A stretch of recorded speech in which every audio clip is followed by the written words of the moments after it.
when they launched RLUSD, I felt like they screwed up big time.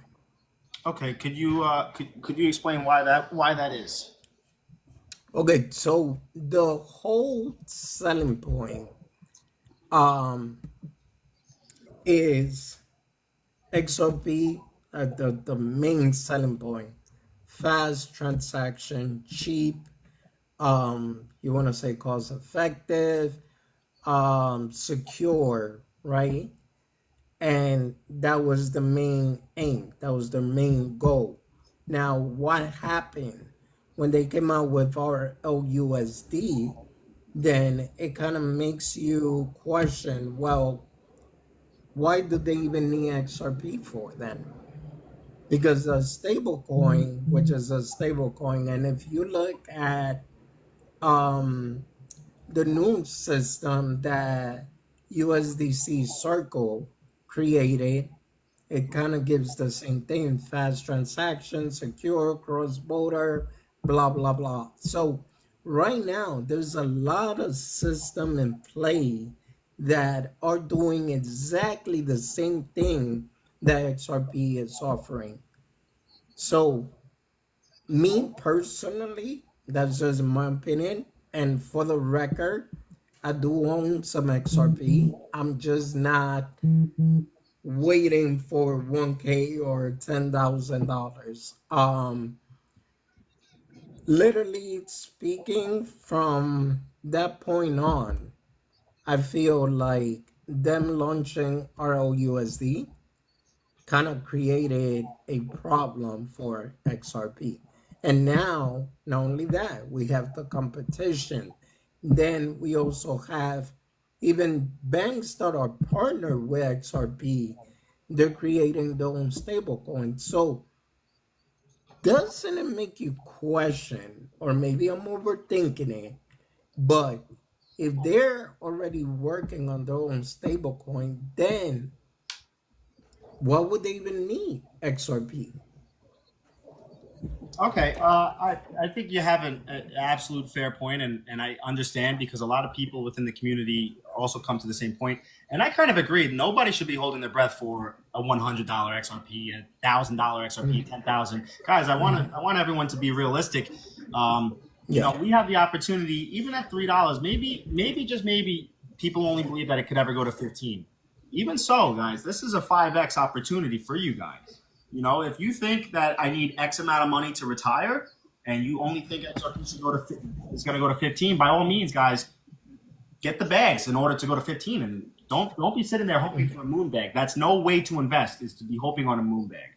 But I actually believe that Ripple creating the RLUSD only strengthened the entire ecosystem. And if I can, I would like to dig through it.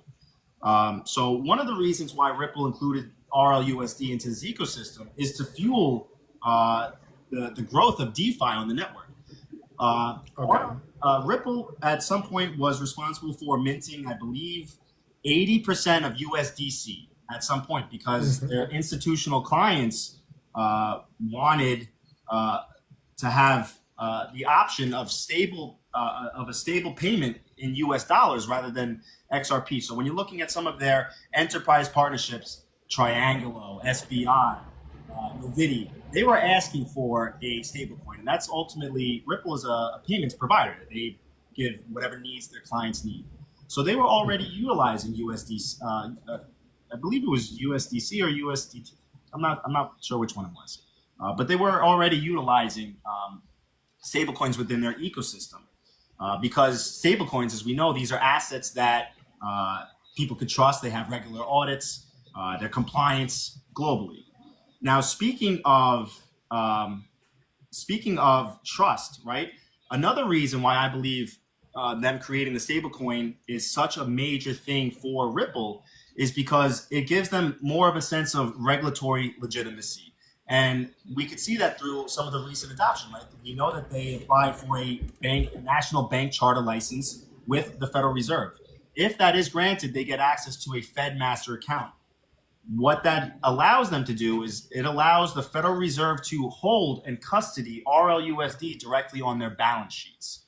So when you're looking at institutions or banks, when they see the central bank, they themselves trust and are holding RLUSD. If anything, that's kind of a sign of trust in order for their enterprise grade clients to want to utilize RLUSD as a form of payments. So it gives them a little bit of leverage in terms of policy. Now, I know there's a lot of competition. USDT is the big daddy, and Circle is a fantastic company as well. They are kicking ass right now, and I really hope for their success. But right now, stablecoins are 250 billion, if somewhere around there. Am I correct? On the U.S. Treasury's website, they're predicting growth to $2 to $3 trillion by 2028. So that percentage of growth from 240 billion to 3 trillion is a lot of money. Yes, Ripple is in there for competition. Even if they just get a sliver of that growth from 240 to $3 trillion, that's a ton of liquidity that's being brought into that ecosystem. So I understand why they are trying to compete, because the stablecoin market is going to explode from 240 billion to 3 trillion by 2028. We're talking 2030. I understand why they want a little bit piece of the pie.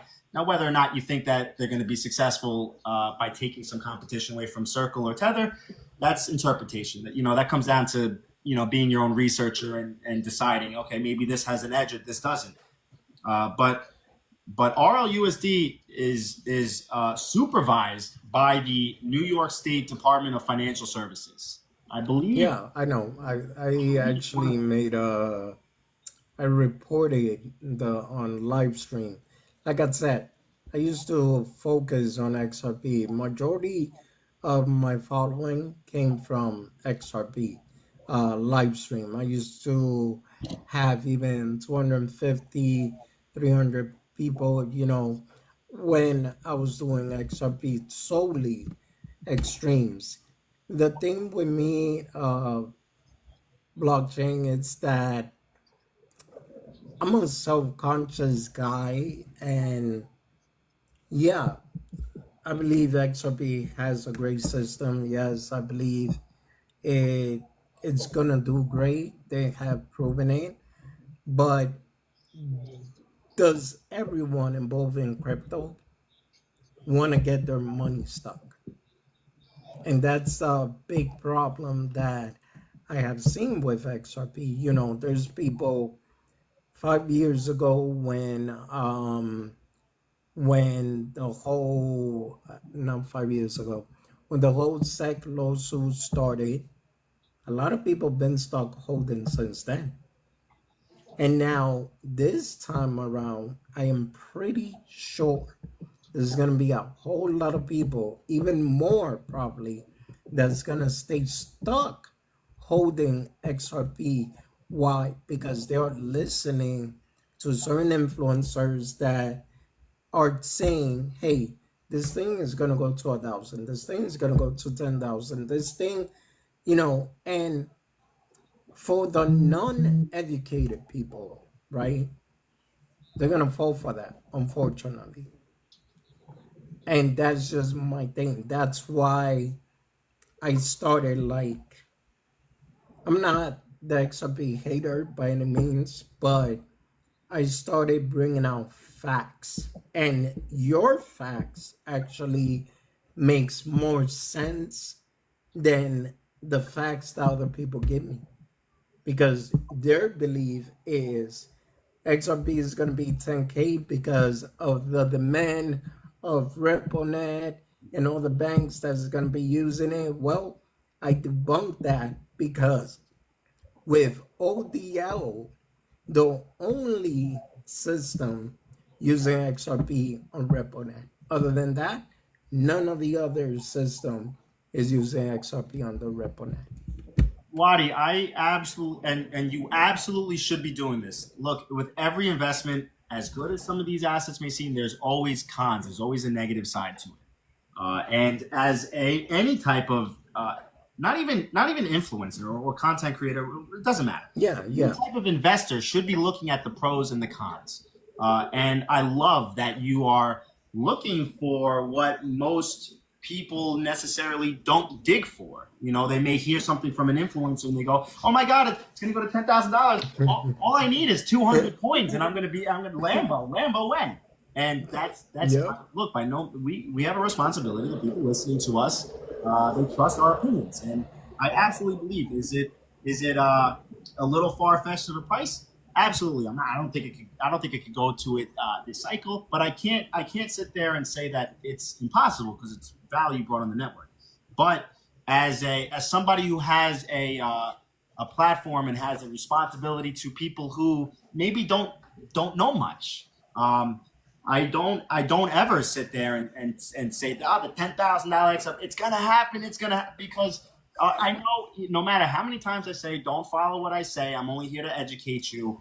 Please do your financial advice. Yeah. There's people out there where, oh my God, he said this. Look, I think that even another asset, QNT, right? I think that QNT could go to 50,000, 100,000 in due time. Absolutely in due time. But I don't tell that to people. My official perspective on it is $10,000. I believe the token could go to. So we have a responsibility to people to not only give them the positives, but the cons to these assets. And that's what true education is. It's not about tribalism. Oh, my coin's going to win. No, we're talking about investing. This is money. If there's something wrong with the investment, people absolutely deserve to know. And I think that you are doing a fantastic thing for the community, is kind of explaining to the average investor, the new person coming in, hey, look, if you think that it's going to go to $10,000, what do you think? Are you only holding 100 coins because you think, if that's your investment strategy, holding 100 coins because the price is going to go to $100,000, you're going to lose, right? There are a ton of ways to make money in this project. And what that person is doing in that specific example is hoping onto hopium and investing with emotion.